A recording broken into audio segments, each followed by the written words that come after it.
할렐루야, 아멘.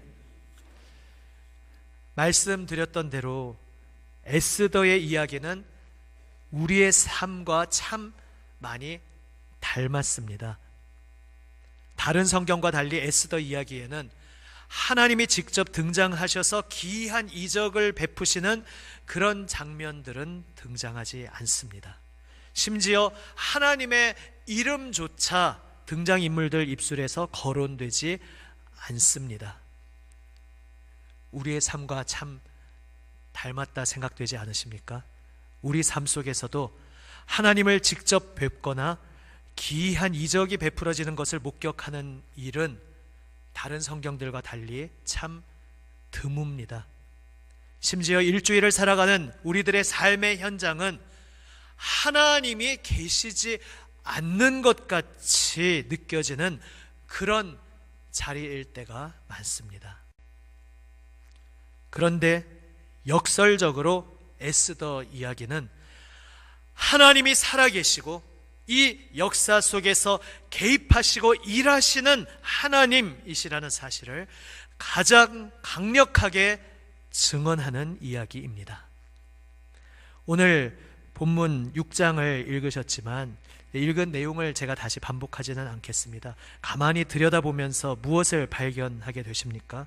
오늘 앞에 5장 후반부에서는 사실 하만이 장대를 먼저 세워놓습니다. 그리고 오늘 6장 읽으신 것처럼 그 장대 나무에 모르드게를 매달고자, 그러니까 유다 족속은 이미 다 진멸되기로 이미 공포가 되어 있지만 그냥 거기에 묻혀서 죽이는 것으로는 성에 차지 않아서 모르드게는 좀 특별하게 죽여야겠다, 이런 악한 계략을 꾸미고 그것을 성사시키고자 왕에게 나온 참이었습니다. 그런데 그 앞에 마침 왕이 잠이 안 왔습니다. 그리고 역대일기를 하필 우연히도 읽었습니다. 하필 그 많은 역대일기 중에 모르드게가 공을 세웠던 부분을 읽었습니다. 그리고 그 전에 하만이 왔으면 또 일이 어떻게 됐을지 모르는데 그 모든 일이 있고 나서 이제 모르드게에게 내가 상을 줘야겠구나 왕이 생각하고 있는 그 시점에 하만이 그 앞에 도착합니다. 무슨 이야기입니까? 오늘 하나님께서는 이 사건들 표면에 전혀 등장하지 않는 것 같지만 그 사건들이 어떤 한 방향을 향해 나아가고 있다는 것입니다.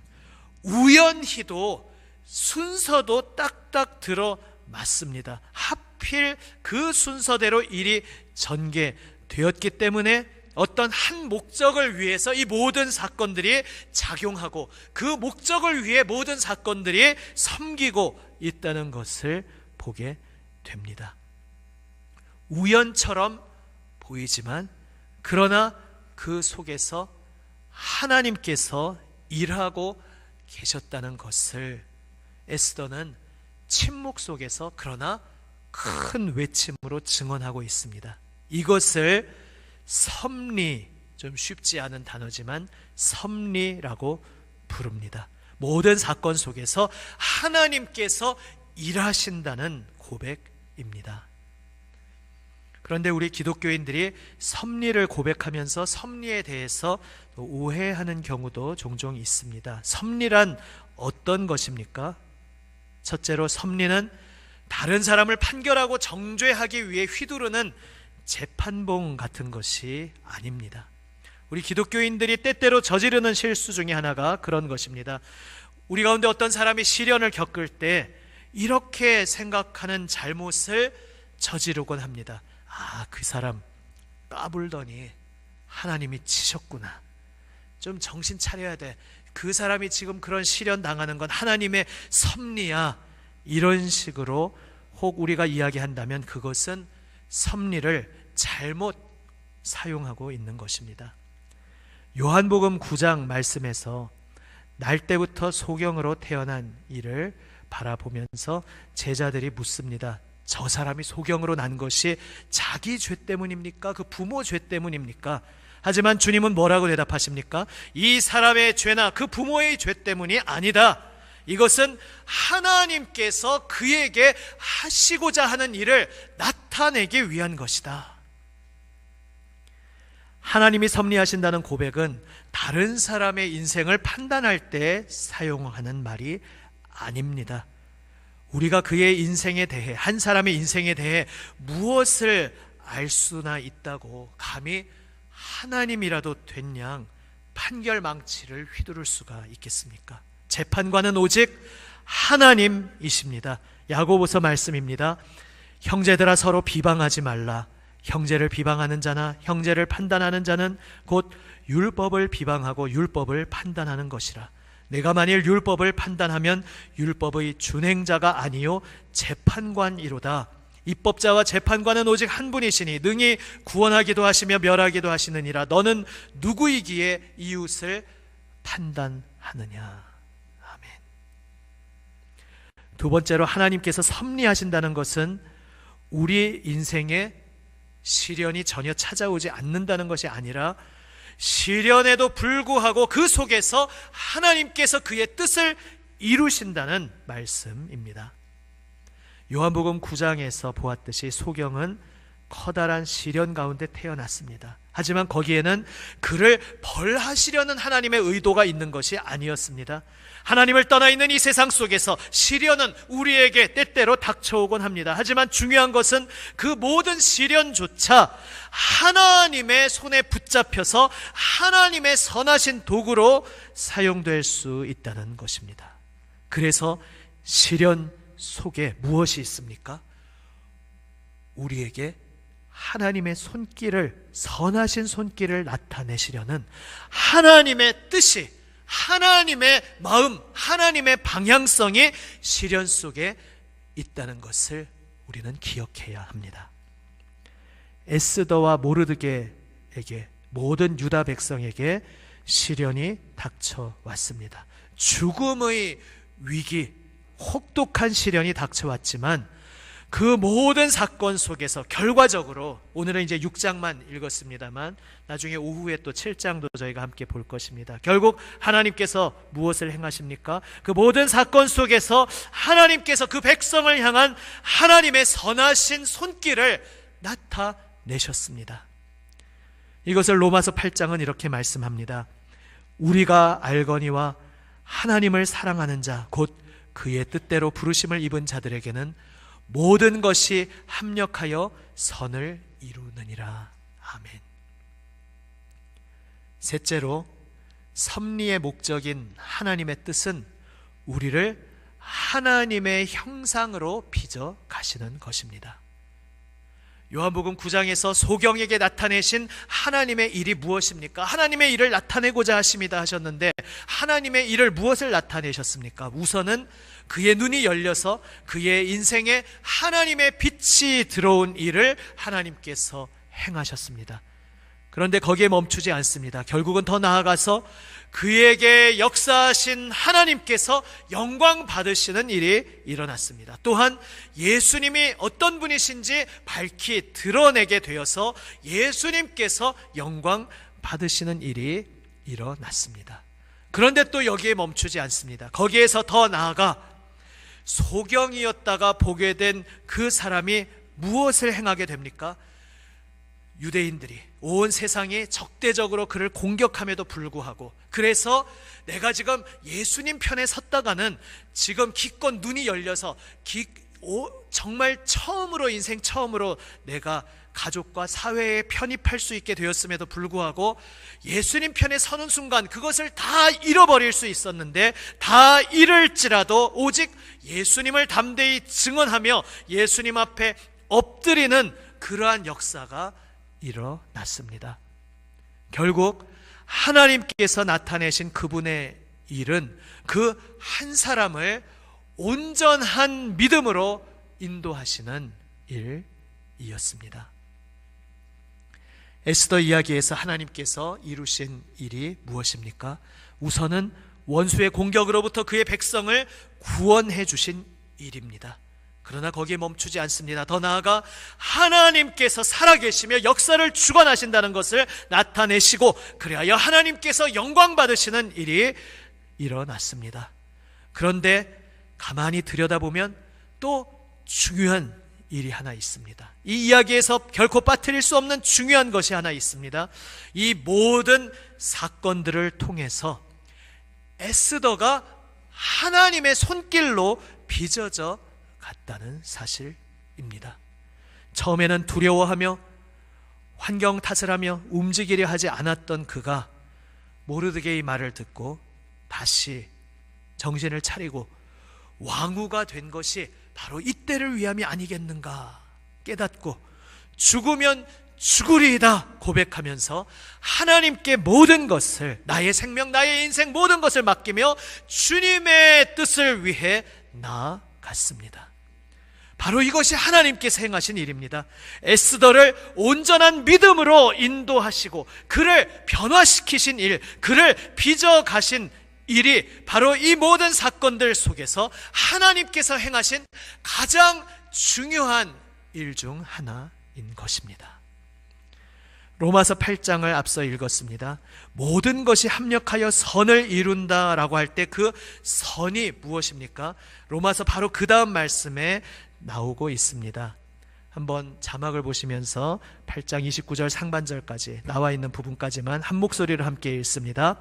하나님이 미리 아신 자들을 또한 그 아들의 형상을 본받게 하기 위하여 미리 정하셨으니 아멘.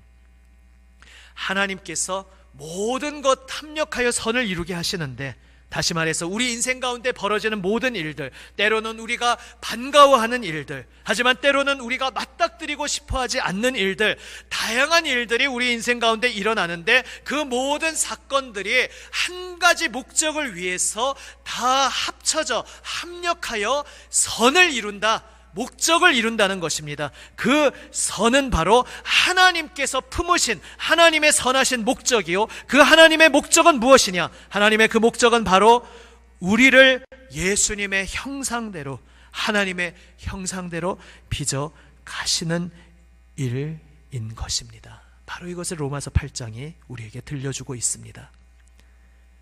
하나님의 섭리의 손길에 붙잡혀 있는 우리들, 이 모든 일들이 하나님의 선하신 목적, 우리를 빚어가시는 하나님의 그 방향성을 위해 선하시게 인도하시는 손길이라는 사실을 기억하시고 믿으시기를 바랍니다. 아멘. 그렇다면 하나님의 섭리를 믿는 우리는 어떻게 응답해야 하겠습니까? 우리는 세 가지를 생각할 수 있습니다. 첫째로, 시련 속에서 그 시련이 빨리 지나가는 데에만 초점을 맞출 것이 아니라 그 속에 담긴 하나님의 뜻에 초점을 맞추어야겠습니다. 사실 누구나, 저도 그렇고, 사람이 어려움을 당하면 빨리 그 어려움 벗어나고 통과하고 싶은 것은 우리 모두의 인지상정일 것입니다. 그것을 위해서도 기도할 수 있습니다. 하지만 많은 경우 우리가 거기에만, 빨리 여기서 벗어났으면, 빨리 이것이 지나갔으면, 거기에만 초점을 맞추다가 정말로 그 사건들 속에서 하나님이 품고 계시는 방향성을 놓칠 때가 있습니다. 이 모든 일 속에서 하나님께서 내 마음 문을 두드리고 계시는구나, 하나님께서 나와 깊은 대화를 좀 나누자고 하시는구나, 나를 만나고자 하시는구나, 이것을 우리가 깨닫고 고백해야 할 것입니다. 그래서 시련 속에서 우리는 하나님께 더 깊이 나아가야 합니다.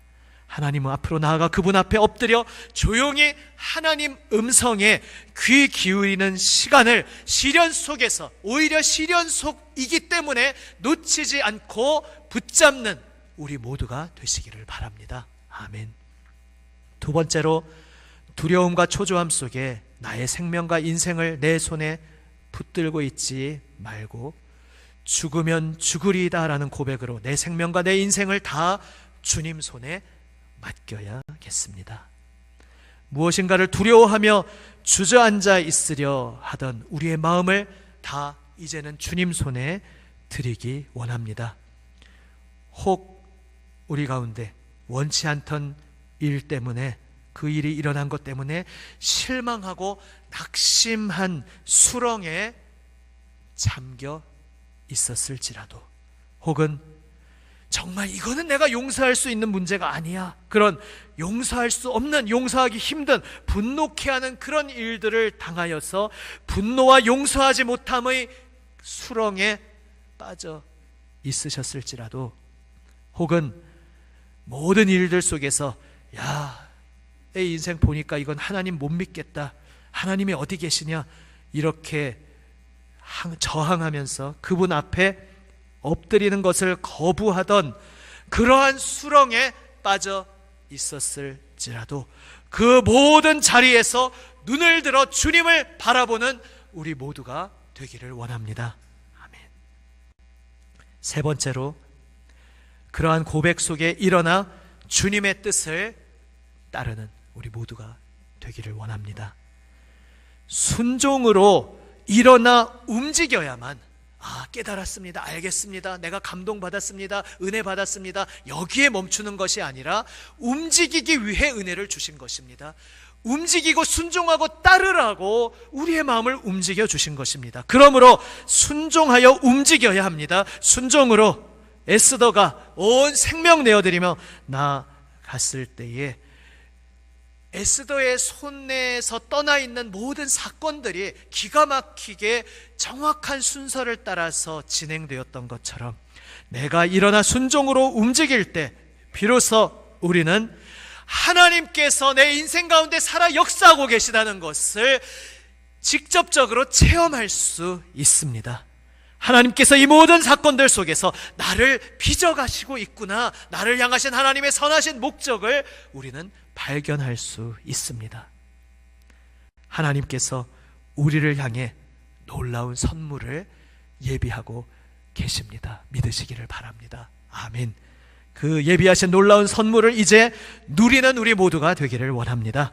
믿음과 순종으로 일어나서 주님 뜻을 따르며 주님과 함께 걸어감 속에 우리를 위해 예비하신 놀라운 선물을 우리에게 쏟아부어 주시는 그 하나님의 놀라운 역사의 손길을 경험하시고, 우리의 삶 속에서 우리와 함께하는 모든 이들도 정말로 그의 하나님이 살아계시는구나, 하나님이 정말로 이 역사를 주관하시는 섭리의 하나님이시구나 고백하게 되는 복된 인생 살아가시기를 주님의 이름으로 축원합니다. 아멘.